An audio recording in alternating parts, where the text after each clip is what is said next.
తాకట్టులో ఉన్న బంగారాన్ని విడిపించి ఆ రోజున్న మార్కెట్ ధర కట్టి మిగిలిన డబ్బును మీకు అందిస్తుంది ఎస్వీఎస్ గోల్డ్.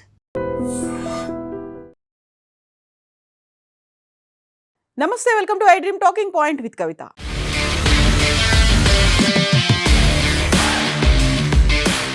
ఇరాన్ మీద అమెరికా ఇజ్రాయెల్ చేస్తున్నటువంటి యుద్ధం 3వ వారానికి చేరుకుంది. అలాగే పాకిస్తాన్, ఆఫ్ఘనిస్తాన్ దేశాల మధ్య జరుగుతున్నటువంటి ఘర్షణలు కూడా 3వ వారానికి చేరుకున్నాయి.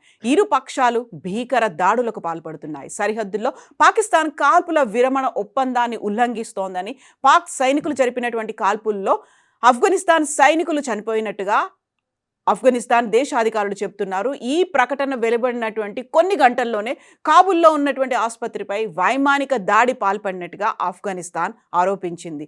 కాబూల్లో ఉన్నటువంటి డి అడిక్షన్ సెంటర్పై పాక్ వైమానిక దళం దాడి చేసింది. పాకిస్తాన్ జరిపినటువంటి వైమానిక దాడిలో 400 మంది ప్రాణాలు కోల్పోయారు. 200 మందికి పైగా తీవ్రంగా గాయపడ్డారు. ఈ ప్రాణ నష్టం ఇంకా పెరిగే అవకాశం ఉందని ఆఫ్ఘనిస్తాన్ అధికారులు అయితే చెప్తున్నారు. కాబూల్లో ఉన్నటువంటి ఒక ఆసుపత్రిపై పాకిస్తాన్ వైమానిక దాడి చేసిందని, ఈ దాడిలో 400 మంది ప్రాణాలు కోల్పోయారని తాలిబాన్లు ప్రకటించారు. దాడిలో ఆసుపత్రి పూర్తిగా ధ్వంసమైందని, మృతుల సంఖ్య మరింత పెరిగే అవకాశం ఉందని తాలిబాన్ ప్రభుత్వం తెలిపింది. ఆఫ్ఘనిస్తాన్ ప్రభుత్వ ఆరోపణల్ని పాకిస్తాన్ అయితే కొట్టిపడేసింది. కాబూల్లో ఏ ఆసుపత్రిని కూడా తాము టార్గెట్ చేయలేదని చెప్తోంది పాకిస్తాన్. ఆఫ్ఘనిస్తాన్ చెప్పే దాంట్లో నిజాలు లేవంటూ మొండిగా వాదిస్తోంది. పాకిస్తాన్ చర్యను తీవ్రంగా ఖండిస్తున్నాం, తగిన గుణపాఠం చెప్తాము అంటూ తాలిబాన్ ప్రభుత్వ ప్రతినిధి జబీహుల్లా ముజాహిద్ ప్రకటించారు. పాకిస్తాన్ జరిపినటువంటి బాంబు దాడిలో ఆసుపత్రిలో ఉన్నటువంటి 5 భవనాలు పూర్తిగా ధ్వంసమయ్యాయని ఆఫ్ఘనిస్తాన్ అధికారులు వెల్లడించారు. మృతుల్లో దాదాపుగా అందరూ రోగులేననేటువంటి మాట చెప్తున్నారు. ఈ ఆసుపత్రిలో దాదాపుగా 3000 మందికి పైగా చికిత్స అందిస్తున్నారు. డి అడిక్షన్, మాదక ద్రవ్యాలు సేవించినటువంటి వారికి డి అడిక్షన్ సెంటర్గా ఇది చికిత్స అందిస్తుంది. ఆసుపత్రిలో చెలరేగినటువంటి మంటలని అదుపు చేసి మృతదేహాలను వెలికి తీస్తున్నటువంటి వీడియోలను స్థానిక మీడియా ఆఫ్ఘనిస్తాన్లో ప్రసారం చేసింది. పాకిస్తాన్ అంతర్గత వ్యవహారాల శాఖ ఉప మంత్రి మొహమ్మద్ నబీ ఒమరీ మంగళవారం ఆసుపత్రిని పరిశీలించారు. ఆఫ్ఘాన్ పౌరులను చంపడమే పాకిస్తాన్ పనిగా పెట్టుకున్నట్లుగా కనిపిస్తోందని అతను చెప్తున్నారు. తమ పౌరులను పాశవికంగా చంపుతున్న పాకిస్తాన్పై ఇకపై చర్చలు ఉండవు అనేటువంటి మాటను తేల్చి చెప్పారు. ఈ దాడిలో 200 మంది మరణించారని మొదట ప్రకటించినటువంటి తాలిబాన్ పాలకులు ఆ తర్వాత 400కు పెరిగిందనేటువంటి ఒక మీడియా అనౌన్స్మెంట్ చేశారు. ఆసుపత్రి వద్ద పరిస్థితులు హృదయ విదారకంగా ఉన్నాయి. కాబూల్లో మరికొన్ని ప్రాంతాల్లో కూడా బాంబులు పేలాయని స్థానికులు చెప్తున్నారు. ఈ బాంబుల దాటికి నగరం మొత్తం కంపించిపోయిందని, పవిత్ర రంజాన్ మాసంలో పాకిస్తాన్ చేసినటువంటి ఈ దాడులకు తగిన మూల్యాన్ని చెల్లించుకోవాల్సి ఉంటుందని హెచ్చరికల్ని జారీ చేస్తోంది ఆఫ్ఘనిస్తాన్ ప్రభుత్వం. అయితే ఆ ఆసుపత్రిపై తాము దాడి చేయలేదు అనేటువంటి పాకిస్తాన్ వాదనలు తీవ్రం చేసింది. ఆసుపత్రిపై వైమానిక దాడి చేశారన్న ఆరోపణల్ని పాకిస్తాన్ ప్రభుత్వం ఖండించింది. తాము ఆఫ్ఘాన్ తాలిబాన్ల మిలిటరీ స్థావరాలు, ఆయుధ డిపోలపైనే దాడులు చేశామని పాక్ ప్రతినిధి షహబాజ్ షరీఫ్, ఆయన ప్రతినిధి మొషారఫ్ జైదీ మంగళవారం అనౌన్స్ చేశారు. నంగర్హర్ ప్రావిన్స్లో ఉన్నటువంటి ఘనీ ఖేల్ జిల్లాలో ఉన్నటువంటి తాలిబాన్ల మిలిటరీ స్థావరంపై కూడా పాక్ వైమానిక దాడి చేసింది.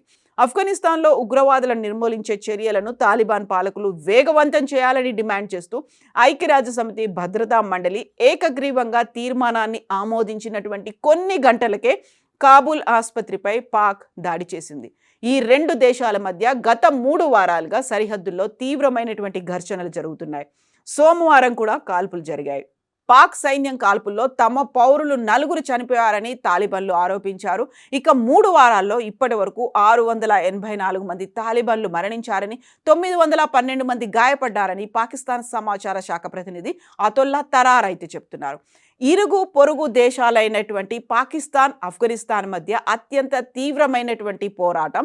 అందులోనూ ఆఫ్ఘనిస్తాన్ లోపల పాకిస్తాన్ జరిపినటువంటి వైమానిక దాడులకు ప్రతిస్పందనగా ఆఫ్ఘనిస్తాన్ సరిహద్దు దాటి దాడులు ప్రారంభించడంతో ఫిబ్రవరి చివరిలో ఈ ఘర్షణ, యుద్ధం అనేది మొదలైంది. ఈ దాడులలో పౌరులు మరణించారని కాబూల్ పేర్కొంది. అంతకుముందు జరిపినటువంటి పోరాటంలో డజన్ల కొద్దీ సైనికులు, పౌరులు, అనుమానిత మిలిటెంట్లు మరణించిన తర్వాత అక్టోబర్లో ఖతార్ మధ్యవర్తిత్వంతో ఈ రెండు దేశాల మధ్య కాల్పుల విరమణ ఒప్పందం జరిగింది.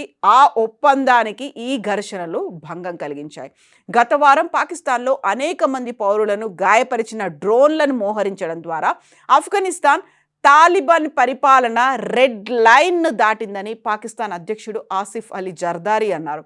ఆఫ్ఘనిస్తాన్తో తాము బహిరంగ యుద్ధంలో ఉన్నామని పాకిస్తాన్ ఇప్పటికే అనౌన్స్ చేసింది. ఈ సంఘర్షణ అంతర్జాతీయ సమాజాన్ని ఆందోళనకు గురి చేసింది. ముఖ్యంగా ఆ ప్రాంతంలో అల్ ఖైదా, ఇస్లామిక్ స్టేట్ గ్రూప్తో పాటుగా ఇతర ఉగ్రవాద సంస్థలు ఇప్పటికీ ఉనికిని కలిగి ఉండి తిరిగి పుంజుకోవడానికి ప్రయత్నిస్తున్నాయని పాకిస్తాన్ కూడా ఆరోపిస్తోంది. అదే ఇప్పుడు దాడికి ప్రధాన కారణంగా కనిపిస్తోంది.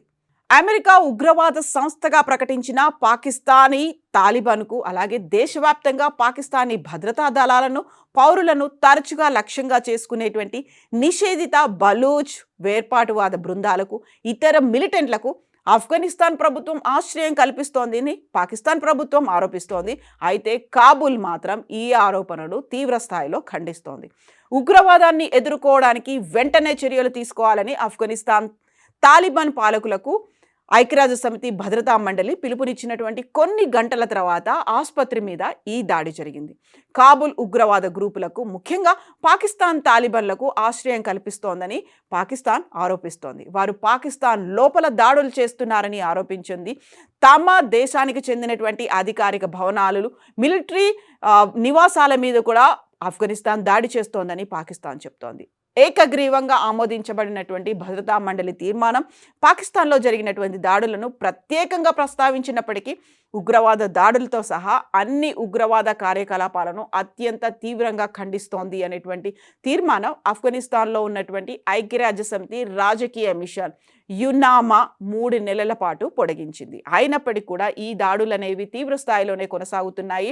ఇప్పుడు అక్కడ డీ అడిక్షన్ సెంటర్ మీద పాకిస్తాన్ చేసినటువంటి దాడిని భారతదేశ ప్రభుత్వం కూడా తీవ్రంగా ఖండించింది. అక్కడ చికిత్స పొందుతున్నటువంటి రోగులని టార్గెట్ చేయడం, ఆసుపత్రిని టార్గెట్ చేయడం, అందులో 400 మంది ఇప్పటికా అధికారికంగా మరణించినట్టు లెక్కలు చెప్తుంటే ఆ సంఖ్య ఇంకా పెరిగే అవకాశం ఉందని ఆఫ్ఘనిస్తాన్ చెప్తోంది. ఈ నేపథ్యంలో అంతర్జాతీయ సమాజం ఒకవైపు ఇరాన్ మీద అమెరికా, ఇజ్రాయెల్ చేస్తున్నటువంటి దాడికి తోడుగా ఇప్పుడు పాకిస్తాన్, ఆఫ్ఘనిస్తాన్ మధ్య జరుగుతున్నటువంటి యుద్ధాలు, ఈ రెండింటినీ మాత్రం నిశ్చితంగా గమనిస్తోంది. ఒకవైపు ఆర్థికంగా నష్టం, దాంతోపాటుగా ఆయుధ సంపత్తి, ప్రాణ నష్టం ఇవన్నీ జరుగుతున్నాయి. కాబట్టి ఇంటర్వీన్ అవ్వాల్సినటువంటి అవసరం ఉంది. ప్రపంచ దేశాలు ఈ రెండోటి మధ్య జరుగుతున్నటువంటి యుద్ధాన్ని ఆపాల్సినటువంటి అవసరం ఉంది అనేటువంటి మాటలు కూడా వినిపిస్తున్నాయి. మీరేమనుకుంటున్నారో కామెంట్స్ రూపంలో తెలియజేయండి.